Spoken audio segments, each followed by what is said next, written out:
Goeiemôre. Dit is my absolute voorreg om u welkom te heet by vanoggend se begrotingsrede gesprek.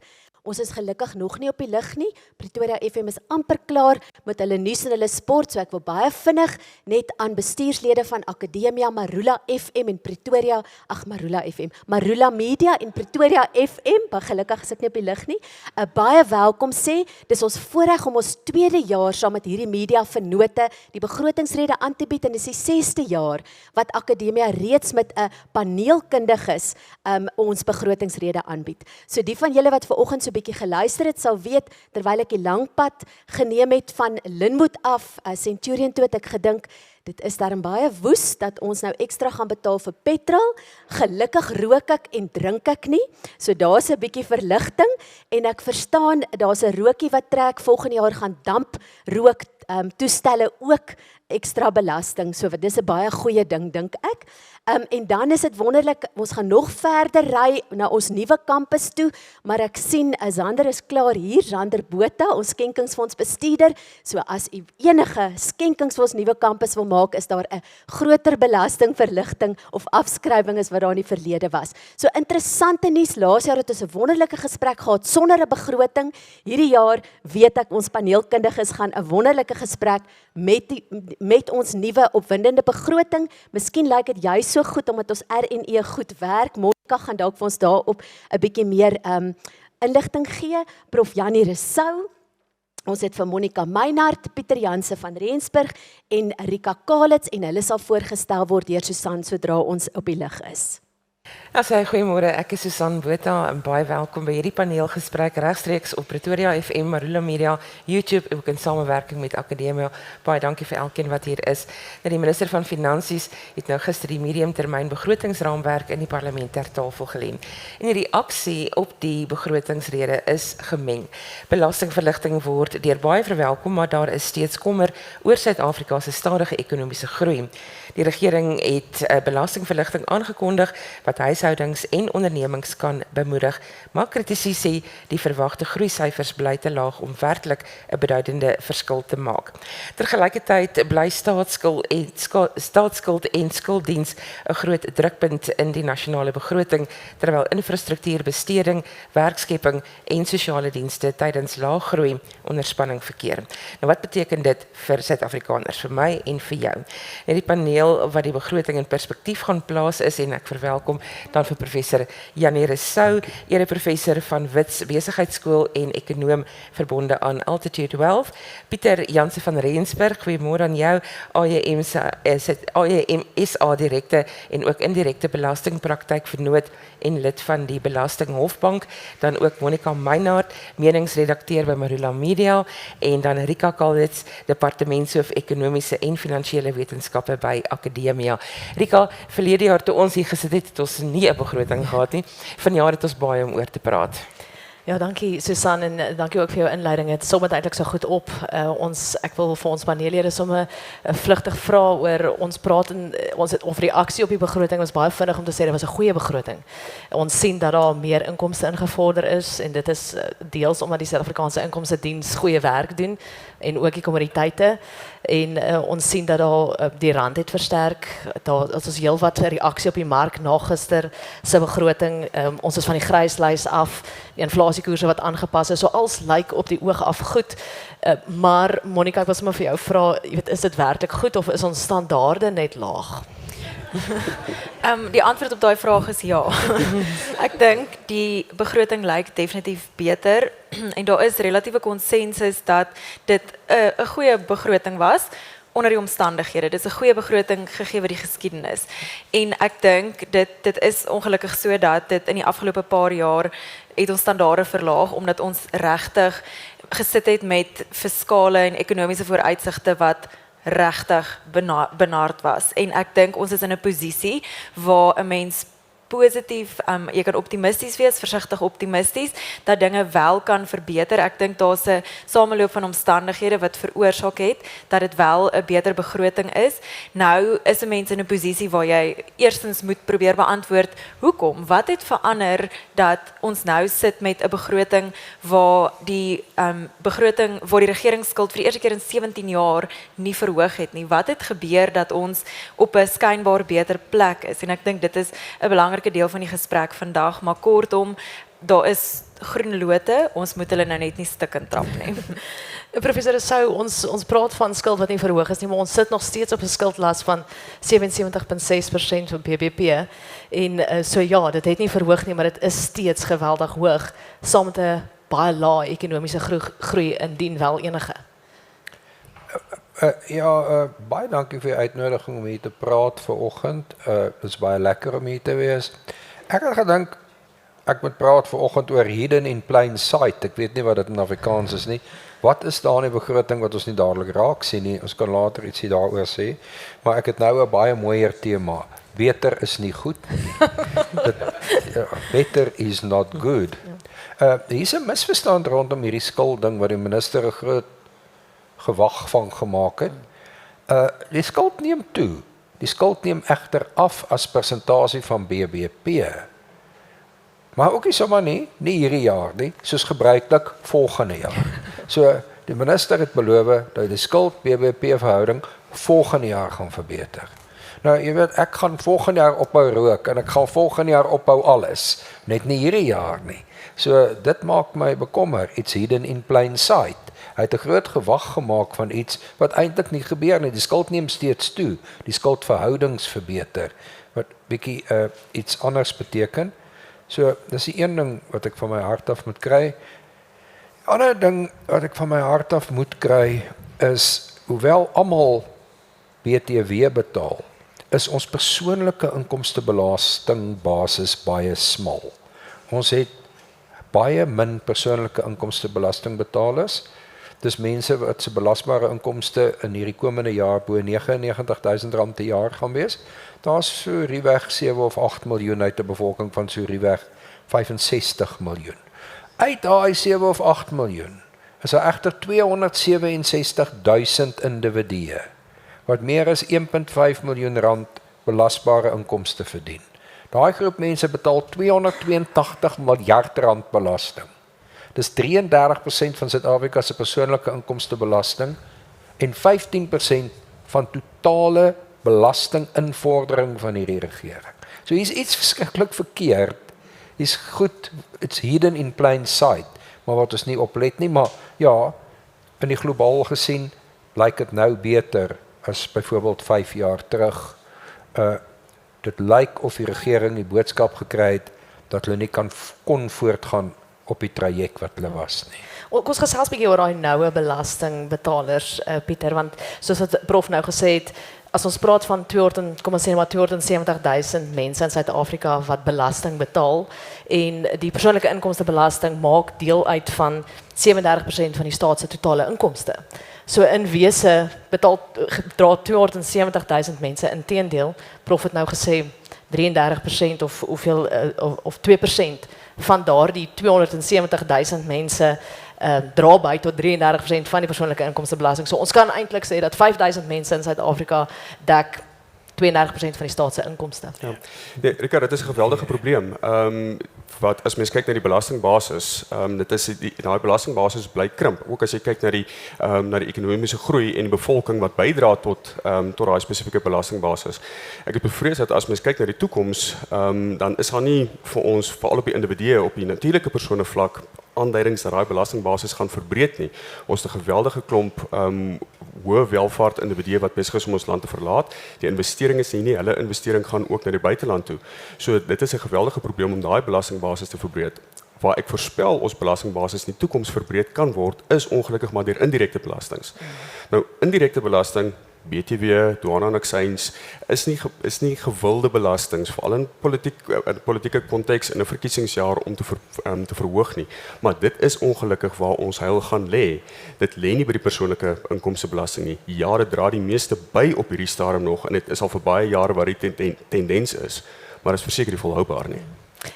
Pieter het nou aangeraak oor 'n verkiesingsjaar, Monica. Ons sit ook, as ek reg is, hierdie jaar met 'n plaaslike verkiesing.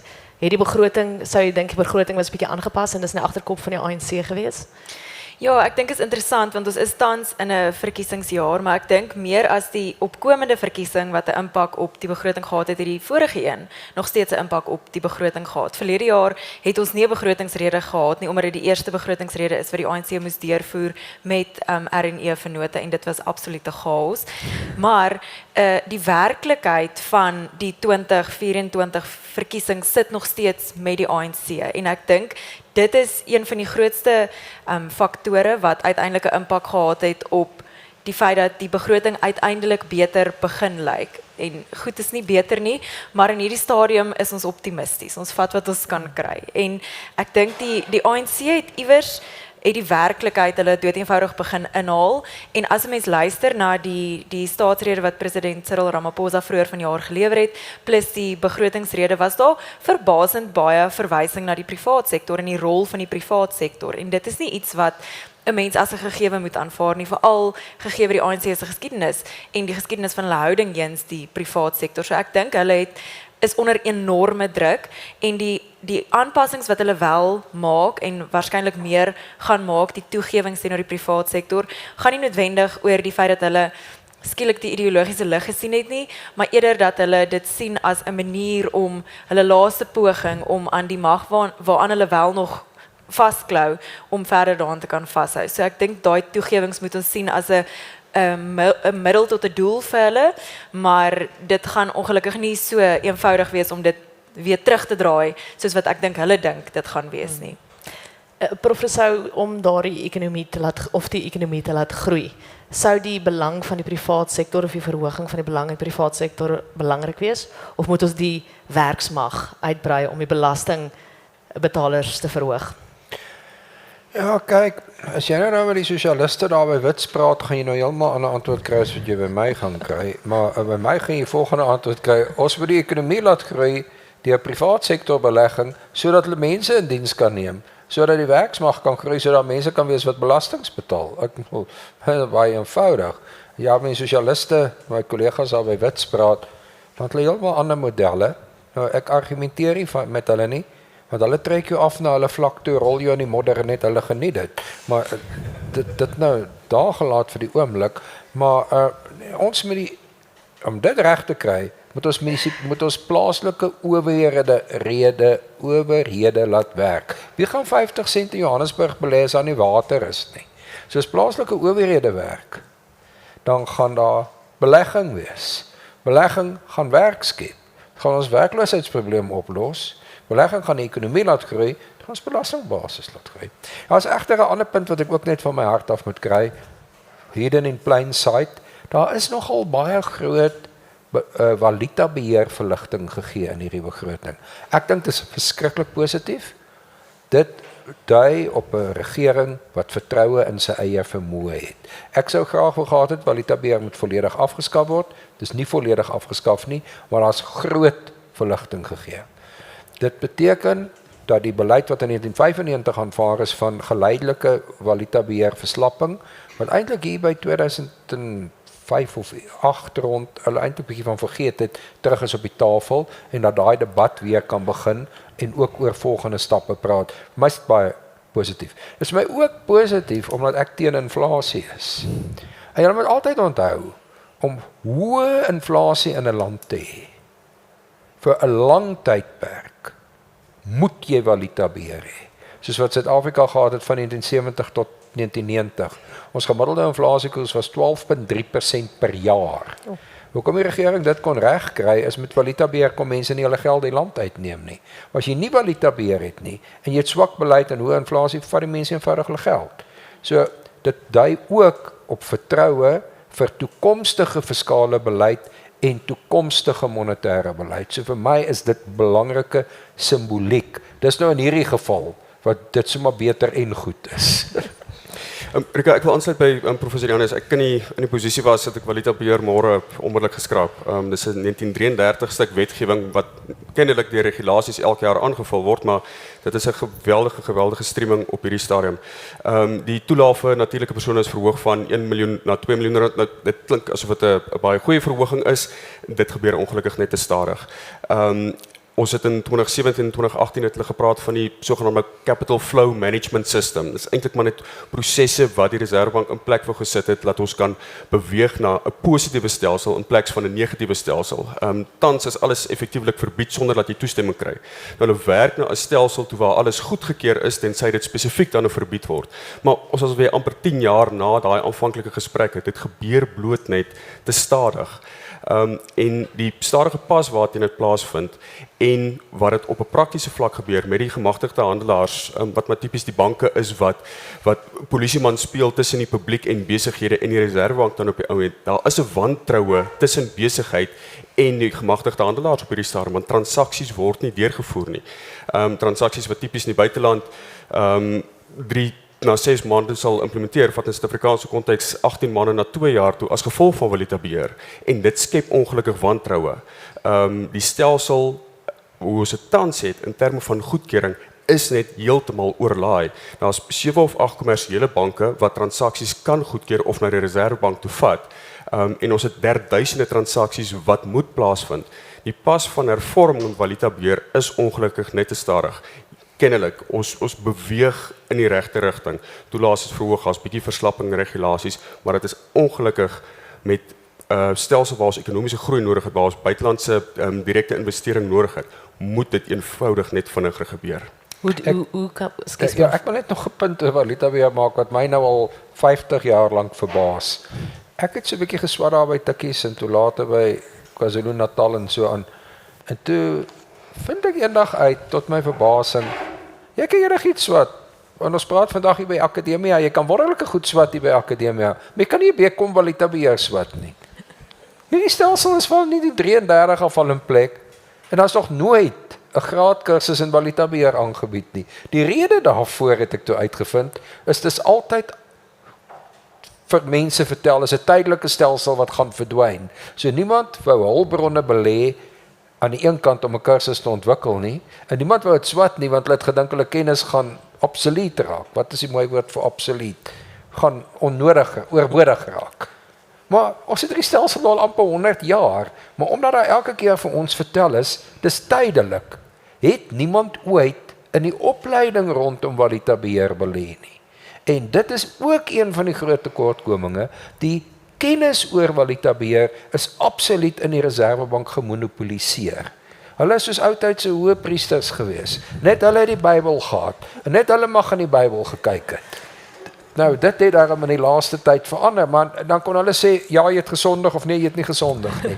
Maar ek dink, dit is ook deel van wat ons nou sien, is dat die kennis baie beter versprei is, maar jy kan nog nie meer kom Walita Beheer gaan swat nie. Dat was maar niks so tydelik soos 'n gedeeltelike staatsuitgawe nie. Kom ons gesels net 'n bietjie oor presies wat gesê is vir die belastingbetalers, wat die individue dalk, en Pieter, ek gaan vir jou hierso inbring, en die een groot aanpassing is die eerste keer in 3 jaar wat die belastingskale met inflasie aangepas is. En ek dink almal het 'n stuk van verligting, is dit genoeg? Dit is natuurlik positief. Laat dit aangepas het, laat ons nie nog 'n jaar stagneer het ten opsigte van dit nie, dieselfde met die mediese krediete. Ek dink wat ons dalk net uit perspektief uit verloor is die 3 jaar wat dit nie aangepas is nie, om dit nou ewesklik aan te pas. Ons is al reeds agter die kurwe waar 3 jaar was. Dis soos om iemand wat in die 90er jare R1000 'n maand verdien het en steeds R1000 'n maand nou te verhoog na R2000 toe, 100% verhoging, en dit klink wonderlik. Dis jy's agter waar jy veronderstel is om te wees. So mens sê nie nee dankie daarvoor nie. Dis definitief positief om te sien dat ons dit weer inbring, en ek dink regtig dit was nodig geweest. Omtrent 12,3 miljard rand wat ons spaar deur dit. Ek is aangenaam verras deur die feit dat ons sogenaamd nog mediese krediete het. Ek het so 3 jaar terug voorspel dat dit iets is wat geskraap gaan word. Ek is gelukkig verkeerd geweest ten opsigte van dit. My voorspelling op daai tyd was maar op nasionale gesondheidsorg om dit te befonds geweest. Ek is wonder nog steeds of dit iets is wat in die toekoms moontlik gaan gebeur. Maar nee, dit is definitief baie positief positief. Aan die besparingskant het ons ook die kerwe vir bydraes aan uitreefondse, uitreaniteit en pensioenfondse 350 na 450 000 rand toe, wat baie positief is. Ook die belastingvrye spaarrekeninge 36 na 46 000 rand toe. Ongelukkig is die lewenslimiet saam, dit is nie aangepas nie, maar nietemin weer eens ons vat wat ons kry. Ek dink van die besparingskant af waar ons 'n toertjie mis, wat maklik is om of relatief maklik is om te implementeer en kan ook help met ons skuldlas, is 'n les wat ons kan vat by ons bure in Namibië, waar die handelseffekte, die sogenaamde retail government savings bonds, is baie billike opbrengskoerse waarop is tans net vir natuurlike persone beskikbaar en die rente daarop is ten volle belas. Namibië het 'n stelsel waar dit oop is vir koöperatiewe persone om daarin te belê, natuurlike persone, en die opbrengste, die renteopbrengste daarop is vrygestel van belasting. So dit is 'n manier hoe die staat by sy eie burgers kan lewer en daai belastingvrye opbrengste kan weer teruggeploeg word in die ekonomie. Ons hoef nie noodwendig in die buiteland te gaan leen nie. Ons kan plaaslik leen en daai geld spoel weer terug in ons eie stelsel uit. So dit is iets wat ek ook al 'n paar jaar voor hoop om te sien, maar ongelukkig het ons nog nie rigtings in dit gesien nie. 'n Paar ander belangrike elemente wat aangepas is, ongesiens wat dit weggesteek is daar in die bylaag tot die begrotingsrede, skenkingsbelasting 100 na 150 000 rand toe, weer eens is iets wat amper 20 jaar gelede aangepas is, so verwelkom, maar heeltemal te laat eintlik om dit te doen. Primêre woning uitsluitings van 2 na 3 miljoen toe, wat ook positief is. Kapitaalwinsverligting vir klein sake, winste wat gemaak is. So daar's klein goedjies wat hier en daar aangepas in die stelsel wat alles positief is. Druppels in die emmer egter, en ons het 'n kraan wat oop nodig, vloei in daai emmer en ongelukkig nodig. Je hebt een baie vinnig genoem deur dit en ek dink daar's 'n enkeles wat ek net wil by stil staan en dit is die eerste keer in 17 jaar en ek gaan nog by jou bly, maar julle kan asseblief aanvul as julle opinies het. Is die BTW aanpassing vir klein sake ondernemings vir registrasie was voorheen 1 miljoen en nou is dit aangepas na 2.3 miljoen. So vir ondernemings wat nou kyk, maatskappye wat nou kyk, wat beteken dit? En hoe bring dit verligting? Ja, Rika, dis 'n vir eerste keer in 17 jaar waar daai kerf aangepas is. Ek dink dit moet nader aan 10 miljoen rand wees. My mening, maar ons weer eens, ons vat wat ons kan kry. Dit is egter nie so eenvoudig vir besighede wat tans geregistreer is vir BTW, maar steeds onder daai drempel is om net op te hou BTW om te vra nie. Jy is nou steeds reeds deel van daai BTW net. Jy is nou daarin. Jy is 'n BTW ondernemer. Vir jou om uit te klim uit daai belasting net uit, gaan jy moet deregistreer vir BTW. Dit is 'n aktiewe proses wat moet plaasvind en daar is ongelukkig weer uitsetbelastingverpligting daar. Dit beteken dit gaan jou geld kos om uit die BTW stelsel uit te klim. Want daai stelsel probeer die status quo handhaaf wat dit sou wees sou jy nooit vir BTW geregistreer het nie. Soos jy baat is 'n toerusting, 'n kantoorgebou, waar die geval ook al mag wees waarop jy geregtig was destyds om BTW insette te kry en jy wil nou uitklim met daai stelsel uit, dan moet jy die BTW wat jy destyds geregtig was om te eis, moet jy nou weer terugbetaal. So dit kan 'n verhindering wees vir maatskappye wat alhoewel hulle onder die nuwe drempel is, om uit te klim met daai stelsel uit, want dit kom met geweldige finansiële gevolge vir hulle op hierdie stadium. Wat vir my 'n effense hindernis is, en dit is baie meer op 'n praktiese vlak, is goed en wel dat ons uit 'n beleidsperspektief uit die koers aanpas en die wetgewing gaan verander en daar sal oorgangsmaatreëls wees en alles wat daarmee saamgaan, maar wanneer dit kom by implementering, wanneer belastingbetalers by die SAID aanhardloop om te registreer of deregistreer, dis waar die pap soms op die grond val. Ons moet net onthou, dis nie die SAID, dis nie die ontvanger wat wetgewing maak nie, dis nasionale tesourie deur die parlement wat wetgewing maak. En daai wetgewing word deur iemand geïmplementeer en dis die ontvanger. Hy het natuurlik sy eie stelsels en prosesse wat nie noodwendig wetgewend is nie, wat goed is wat ergens in 'n handleiding geskryf is en waar jy afhanklik is van 'n klerk wat sit en kyk na 'n saaknommer en kyk na ondersteunende dokumentasie.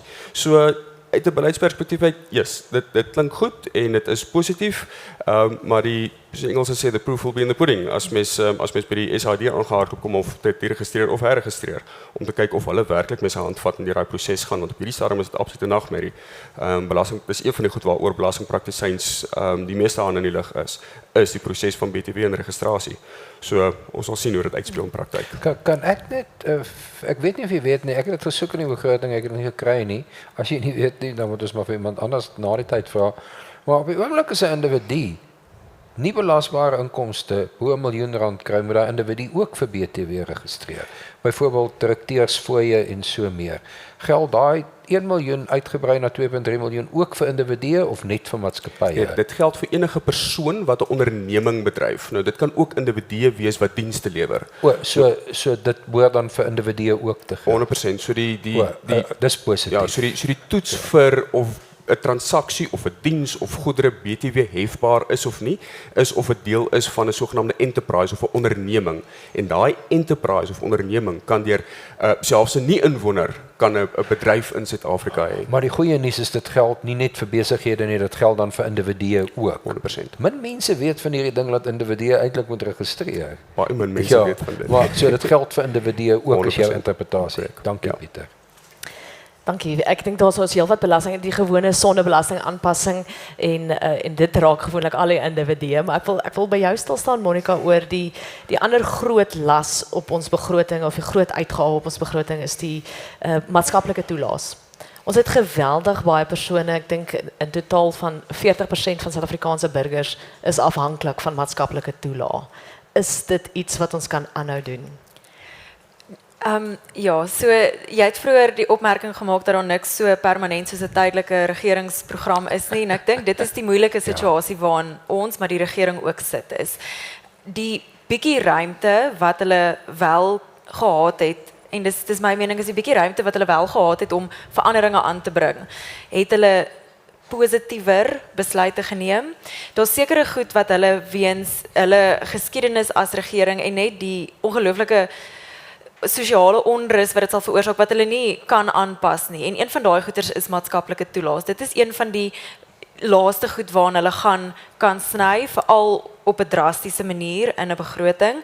En dit is ongelukkig want dit is een van die grootste laste wat ons dra van die begroting. Maar ek dink die moontlike scenario waarna ons wel kyk, is nie noodwendig dat die regering daai tipe goeders ophou doen nie, is dat hulle nog steeds 'n meer maatskaplike sosialistiese woordeskat behou en praktyk, maar dat hulle wel waar hulle beheer oor hulle besluite het, 'n meer privaat sektor benadering kies. En dan kry jy mense 'n tipe van 'n China model waar jy kommunisties praat maar jy doen baie meer privaat sektor. En ek dink dit is 'n moontlike positiewe scenario waarna ons kan kyk, veral as 'n mens kyk na die hoeveelheid ruimte wat die regering eintlik vir die privaat sektor wil skep. Hulle wil nog steeds beheer hou oor infrastruktuur, maar hulle is op 'n plek waar hulle sê dit is die privaat sektor se plek om daai ruimtes te kom vul daar waar bevoegdheid is, public-private partnerships. En ek dink dit is iets wat ons 5 jaar terug nooit sou hoor nie. So die maatskaplike las gaan in die afsienbare toekoms dalk nie kleiner word nie, maar ons gaan nie die vreemde balanseertoertjie dalk suksesvol kan doen waar ons die ekonomie kan laat groei en werke met ander woorde in die proses skep en die hoeveelheid mense wat desperaat afhanklik van die staat is verminder en dan gaan die regering nie daai besluit hoef te neem om maatskaplike toelaas op te hou betaal nie want mense gaan beter werke kry in 'n ekonomie wat groei, maar daarvoor moet die ekonomie groei en ek dink in hierdie stadium is die sosiale en die gemeenskaps en die privaat sektor in Suid-Afrika is regtig op 'n vreemde desperate plek waar mense enige gaping wat daar is, gaan hulle met beide hande aangryp. En mense sien dit met hoe die kragkrisis opgelos is. Die regering het net gedink hulle gee 'n kans vir die privaat sektor om toe te tree en hulle het die probleem oornag amper opgelos en ek dink dit is waar die regering amper oorbluf staan met iets wat totaal en al indrys teen hulle ideologie het gewerk. Hulle hou nie daarvan nie, dit maak hulle ongemaklik, dit maak nie vir hulle sin nie, maar dit het gewerk en dit is besig om hulle in 'n sekere sin te red ook. So ek dink omdat hulle baie daai kan baat om die privaat sektor te laat toetree, is dit iets wat ons kan sien en dan gaan daar 'n sekere werklikheid op die grond neergesit word en mag gaan na vermoë skuif en dan gaan die regering dit nie kan omkeer nie. So hoor ek reg dat Ja, 'n belangrike punt. Ek het baie al in Suid-Afrika gepraat van stealth taxes, is belasting wat ingesmokkel word sonder dat ons dit sien. Wat ons op die oomblik sien is stealth privatization. ja. Dis wat nie besig is om te gebeur. Dit word ingesmokkel. Dus jy stel dit baie mooi. Privaat sektor gryp dit met alle hande aan. 'n Stealth privatization sonder die regering se beleid is. Is ons op 'n plek waar die regering se ideologie eintlik maar net bloot nie meer volhoubaar is nie en hulle begin dit voel. Ja, 100%. Hulle het nie meer antwoorde nie en hulle het regtig alles probeer wat nog soort van binne hulle ideologiese verwysingsraamwerk gepas het. Hulle het elke liewe oplossing probeer en dit sou nooit werk nie want dit is 'n onvolhoubare ideologie om mee te begin.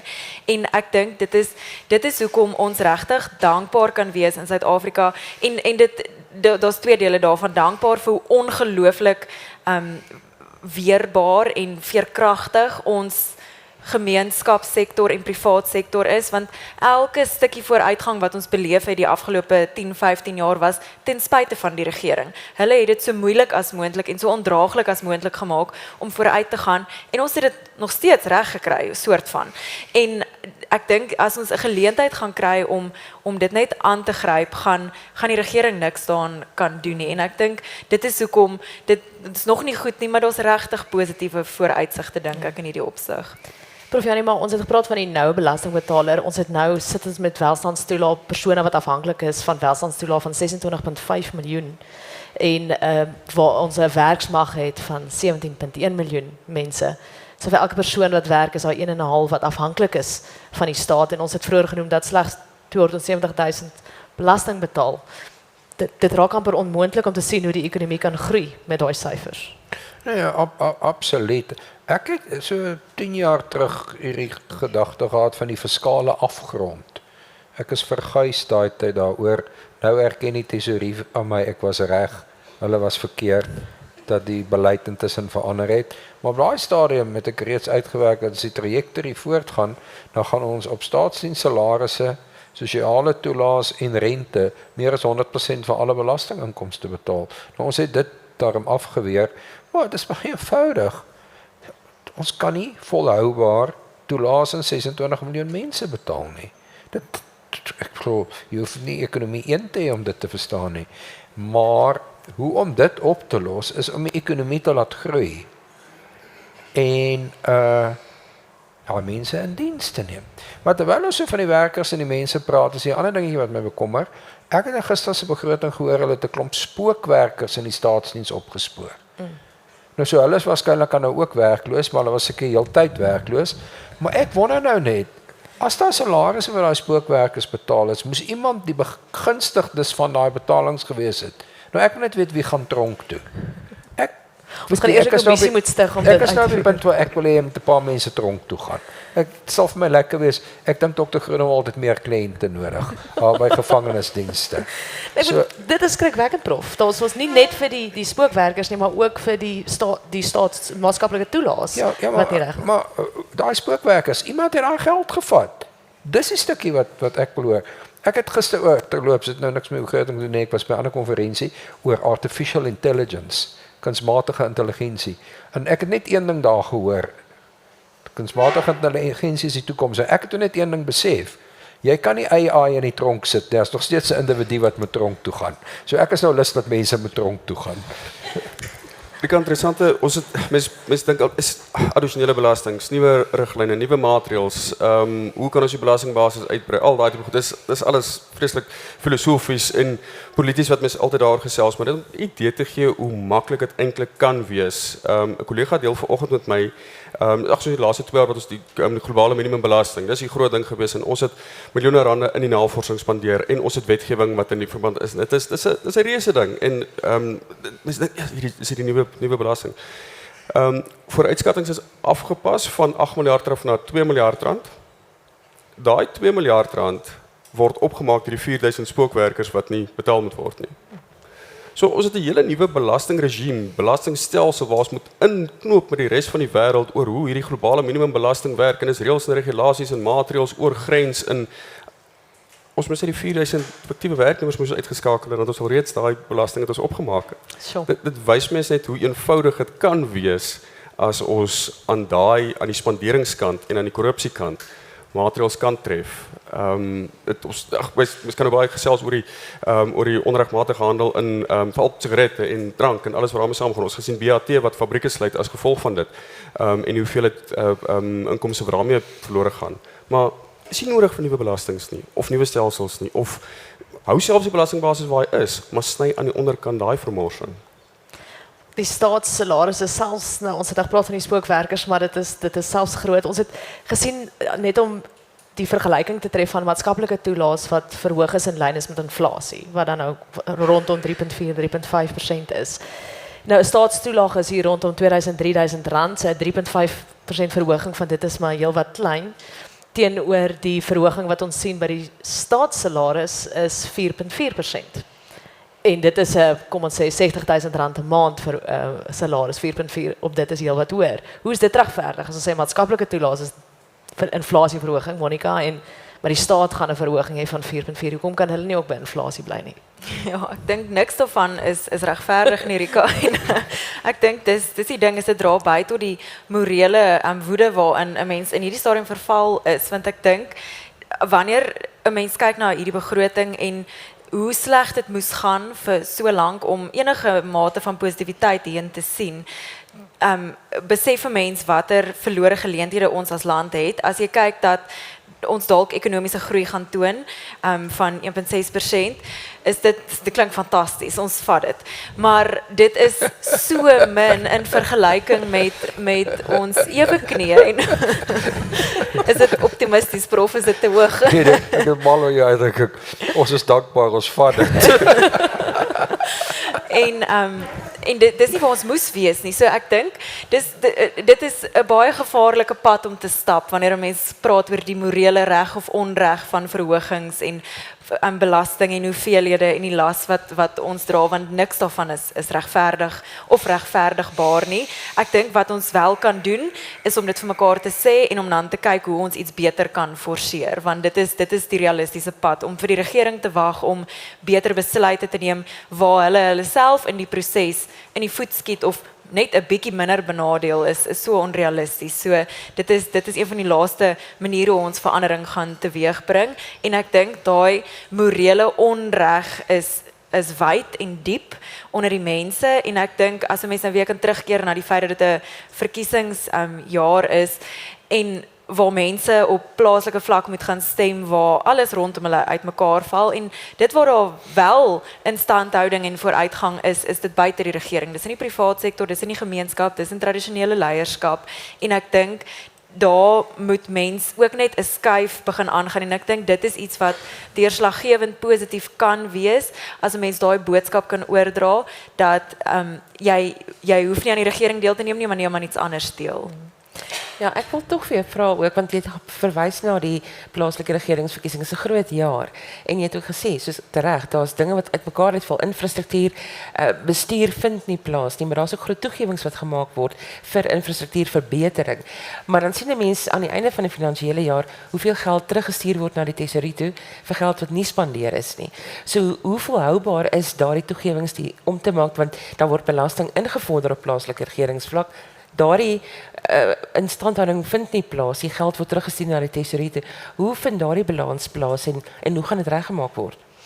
Ja, ek dink nie daar's 'n eenvoudige antwoord nie, en ek dink dit gaan regtig op 'n saak tot saak basis gaan 'n mens suksesse moet forceer, en ek dink dit is waar privaat sektor betrokkenheid en publieke betrokkenheid so belangrik gaan wees. Dit gaan nie van self gebeur nie.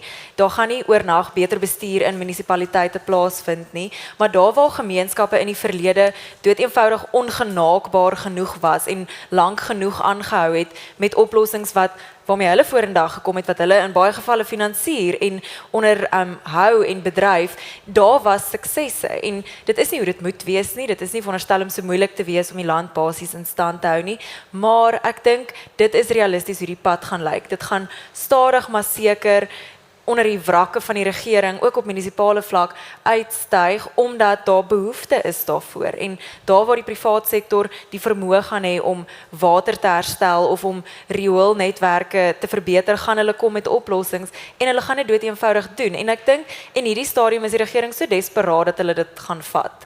Selfs al gaan dit vir hulle soos 'n magstoegewing voel, wat dit ook is hulle ook deeglik bewus van die feit dat hulle dit nie kan bekostig om 'n waterkrisis in hierdie verkiesingsjaar te hê, soos wat ons 'n kragkrisis in die vorige een gehad het, nie, met water wat mens kan argumenteer veel erger is en baie moeiliker is om op individuele vlak selfs op te los. ons het nou genoem, of Prof het ook genoem, dat volgende jaar gaan die skuld beter wees en ons sien dat die balansverskil volgende jaar en die jaar daarna laer gaan wees. En 'n groot deel daarvan is die Suid-Afrikaanse Inkomstediens wat geweldig goeie werk doen om belasting in te vorder. Maar meneer Kieswetter is nou tree uit sy amp. Ons weet nog nie wie hom gaan opvolg nie, maar is dit iets wat ons moet bekommer? Nee, as mens kyk na wat hulle die laaste 7-8 jaar reg gekry het in terme van 'n vervalle stelsel weer herbou effektiewelik van voor af. Daar was niks na Tomojani oor gewees nie. Daar was nie struktuur nie, daar was nie stelsel nie. Die ontvanger het 'n geweldige klomp goeie mense verloor en hulle is op 'n plek weer waar mens kan bevestig dat hulle 'n wêreldklas inkomstediens is. Die tegnologie wat ons gebruik in Suid-Afrika, ek praat van ons het gewoond geraak aan die e-filing stelsel. Nie alle lande het dit nie. Daar is eerste wêreld lande wat nog op papierstelsels werk. So ons is bevoorreg om daai stelsels te hê.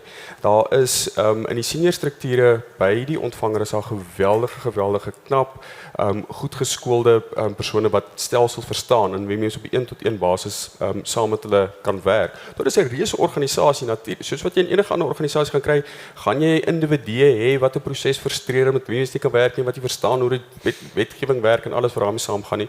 Maar op 'n hoë vlak dink ek definitief daar is 'n geweldige 'n goeie stelsel wat Edward Kieswetter agterlaat.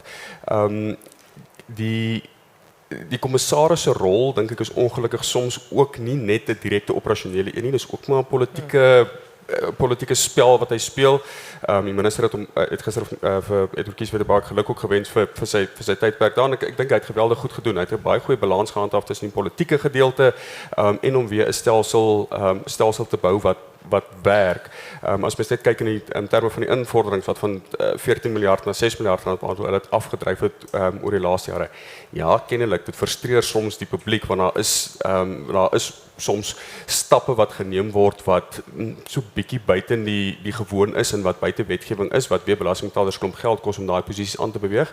Maar ek dink as mens net perspektief sien for the greater good, dink ek is dit baie positiewe stappe wat geneem word. So nee, ek is nie bekommerd oor meneer Kieswetter wat oor 2 maande klaarmaak nie. Daar is so hier en daar is daar bespiegelinge oor wie die opvolger mag wees. Indien die bespiegelinge akkuraat is, dink ek gaan ons in baie veilige hande wees en kan ons positief wees oor wat vorentoe gaan. Ons moet net die belastingbetaler gemeenskap moet ook net besef dat die SAID spandeer die geld nie. Hulle skryf vir die checks uit nie. Hulle gee nie geld vir die plaaslike regering of vir infrastruktuur of vir medies. Dis nie hulle werk nie. Hulle mandaat is wetgewende mandaat daarbey is om aggressief belasting te vorder. Dis hulle werk om belasting te gaan vorder. Daarna stop dit. Daarna is dit iemand anders se spanderingssiklus. So ook is dit die belastingbetaler se mandaat en sy werk om binne die wetgewende raamwerk so min as moontlik te betaal. Daar is altyd hierdie wetywering tussen die wetgewende proses en die ontvanger wat 'n mandaat het en die belastingbetaler wat slegs soveel betaal as wat hy moet. Die hele vraagstuk rondom belastingontduiking en belastingvermyding en hoe moeg belastingbetalers is om die geld gemors word. Ek moet dit in perspektief hou dat dit is nie die SAID se werk om haar geld te spandeer nie. Hy het 'n mandaat om te gaan belasting haal en hy moet dit doen en hy doen dit goed. En ek dink hulle gaan dit nog beter doen in die toekoms. So ek dink dis positief wat vir ons agtergelaat word. Sou dit nie beter wees as hulle dit kon spandeer nie? Ek kan net by Pieter aansluit. Ek vermoed wat gebeur het is dat meneer Tomojani en sy spannetjie was daar by die inkomstediens en het die plek gebreek. En toe het die ANC gesnap dat as die inkomstediens nie gaan werk nie, gaan daar nie inkomste wees om gesteel te word nie. Nou, dis nie inkomstediens wat die geld steel soos Pieter heeltemal reg sê nie. Hulle maak met mekaar, dit word op ander plekke gesteel. Maar as hulle dit nie by mekaar maak nie, is daar nie geld om te steel nie.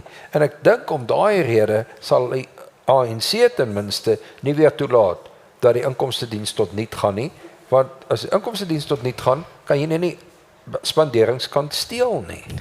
So daarom is ek positief dat die inkomstediens nie weer tot niet sal gaan nie. Maar asseblief, ek moet dit onderstreep, het word nie by die inkomstediens gesteel nie. Het word, soos Pieter baie mooi verduidelik het, aan die spanderingskant gesteel. Wel deel van daai oorspandering in die staat beteken dat daar nou 'n geweldige skuldlas is op eintlik belastingbetalers. Maar van 'n prof as 'n goeie professor in ekonomie vra om vir ons te verduidelik wat beteken dit regtig as hulle sê 77,3% tot BBP is die skuld. Wat beteken dit? Okay. Dit beteken Kort prof. dit beteken is baie geld. Dit is werklik baie geld. Kyk, die staat van hier tussen 2003 en 2008 het die staat elke jaar vir oorskot begroot. Inkomste is meer uitgawes. Maar die staat begroot vir 'n tekort elke jaar. Hulle leen dit eenvoudig. Hulle leen dit nie by wie nie, hulle leen dit by ons, vriende. Deur pensioenfondse. Soos ons hier sit is, ons lid is van 'n pensioenfonds, ons is die trotse eienaars van staatsskuld. Dis 'n bietjie ontstellend om dit te hoor, maar dis die feite. So daai tekort wat hulle elke jaar leen, word eenvoudig by die staatsskuld getel. So die staatsskuld neem elke jaar toe met die begrotingstekort. Nou 'n baie bekende internasionale berekening om te wys in watse posisie 'n land fiskaal is om die land se staatsskuld of noem dit owerheidsskuld of noem dit regeringsskuld uit te druk as 'n persentasie van die land se BBP. So dis eenvoudig wat hier gebeur. En wat in ons geval gebeur het, is staatsskuld as persentasie van die BBP het gegroei van so wat 28% in 2008 tot so wat 78% waar ons nou is. En dit is absoluut onvolhoubare groei, want daarteenoor groei natuurlik die rente wat jy daarop moet betaal. En op die oomblik betaal die Suid-Afrikaanse regering 1,2 miljard rand 'n dag aan rente op hierdie staatsskuld. Hierdie skuld groei nog steeds met die tekortvoorlenings, maar die verhouding tot die BBP is besig om af te neem. So die verhouding lyk beter, die getalle lyk nie beter nie. Want soos jy reg gesê het, ons vat daai 1,5 of daai 1,6%. Ons vat hom. En ons vat die jaar daarna 1,8 en ons vat die jaar daarna 2%. Daai bietjie hoër ekonomiese groei laat juis hierdie verhoudings beter lyk. Is die aanpassing van inflasie, ek weet die minister van Finansies was nie baie genee om die aanpassings te maak van 'n laer inflasie nie. Is dit iets wat vir ons as Suid-Afrikaners goed is en dalk 'n moontlike rentekoers aanpassings? Kyk, ek is teen inflasie. Ek het 'n boek geskryf, Inflation is Ungood and Other Sexual Truths. En my subtema is Inflation will screw you. Feite. So ek is teen inflasie. Die minister was meer huiwerig as die president. Die president van die Reservebank, meneer Ganyago, is absoluut vreesloos. Ek het die hoogste respek vir hom soos vir meneer Kieswetter. Hy het gedruk vir die 3% inflasie teiken en skielik sien ons die voordeel daarvan. Want omdat daar skielik vertroue is dat hierdie 3% teiken bereik gaan word, is die rentekoers wat op nuwe staatsskuld betaal word besig om af te kom in 'n verwagting van laer toekomstige inflasie. So die gemiddelde Suid-Afrikaner sien reeds by wyse van rente op staatsskuld in die nuwe jaar die voordeel van die laer inflasie teiken. Interessant, mens sien die wisselwerking ook daarmee met die sprake dat dat ons moontlik kan wegdoen met 'n prima koers en met ander koerse dat dit alles met verwysing na 'n repo koers kan wees. So dit lyk my dit is alles verbandhoudend ook met mekaar en dat daar 'n langer termyn doelwit is met dit. Ja, maar in kort, laer inflasie is vir almal van ons goed en in hierdie geval sien ons dit in 'n laer rente wat vir nuwe staatsskuld betaal word. Net so vir interessantheid, is nou nie regtig 'n statistiek wat mense opgewonde maak nie, maar die rente op skuld vir die regering per jaar wat elke individu in Suid-Afrika betaal, is net so oor die R100,000. So eintlik in wese is elkeen van ons R100,000 ryker, maar jy betaal R100,000 se rente op die staat se skuld. Ek dink ons moet begin afsluit, Susan, so ek dink ek wil vir elkeen van julle vra om se laaste gedagtes, dalk as daar iets positief is uit die begroting of wat laaste gedagtes wat julle wil deel oor die begrotingsrede en waarna ons moet uitkyk. Pieter, sommer hier by jou begin. Rika, positief net te min en te stadig. Dit is ons kan nie ja, as dit elke jaar met hierdie bietjies is, gaan ons nie voorkom nie. Ons het leiers nodig wat kan hard slaan en vinnig slaan in terme van valutabeheer, in terme van belastingregulasies, in terme van implementering. Vergeet van ideologieë. So positief, maar regtig eenvoudig net te stadig. Ons moet meer vuur maak onder die stelsel, onder die besluitnemers, dat dit vinniger kan gebeur. Ek wil net vra, hoe doen ons dit? Hoe maak ons meer vuur? By die stembus. Monica? Ja, ek dink die tyd vir daai tipe druk is ryp. Die regering is onder geweldige hoë druk en ek dink dis waar dat mens daai druk nou moet toepas, want soos wat Prof Janie ook gesê het, is die geld wat hulle steel dis 'n mens se toekoms wat hulle in wese gesteel het en ek dink ons as burgers van hierdie land verdien beter as om ons toekoms by die regering te laat steel. So ek dink ons is al deur baie en daar's baie swaar jare agter die rug, maar daar's regtig kans vir verbetering ten spyte van die regering, in weerwil van die regering, maar ons verdien dit om aan die ander kant sterker en beter uit te kom en ek dink daar's goeie rede om te glo dat dit is wat gaan gebeur. Meer privaat belegging is wat jy sê. Presies. Prof Janie? Ja, ons kyk dan die staatse begroting. Vriende, die wat hier sit, ons op die verhoog, mense wat vir ons kyk en luister, is ook tyd dat elkeen van ons 'n slag na ons eie persoonlike begrotings kyk.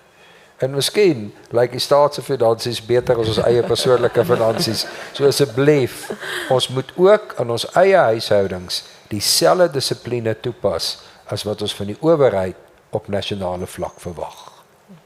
Rika, baie dankie ook aan ons paneellede. Ek dink dit is belangrik dat ons na ons begrotings kyk soos Prof Janie sê, maar ook kyk waar ons 'n tasbare verskil kan maak en hoe ons ook veral wat Pieter nou ook gesê het, hierdie jaar is 'n groot jaar. Ek dink dit is 'n belangrike verkiesingsjaar vir alle plaaslike regeringsvlak waar ons daardie verskil kan sien en kan laat implementeer. Baie dankie aan elkeen wat deelgeneem het. Baie dankie Prof Janie, Monica, Pieter, Rika. Dalk nog 'n woord van jou af? Ek dink van my kant af net baie dankie vir julle tyd ook en almal wat hierso is vandag. Ons gaan 'n gesprek voortsit op sosiale media as daar nog vrae en antwoord sessies is. Mense kan gerus vir ons vrae stuur. Ek weet ons is nou van die radio af, so as daar nog verdere vrae is van luisteraars wat dalk wil inskakel op die YouTube kanaal, kan hulle gerus. Absoluut. Nou ja, baie dankie. Ons het nou ook regstreekse uitsending gehad op Pretoria FM. Ons skakel dan nou terug na die ateljee toe.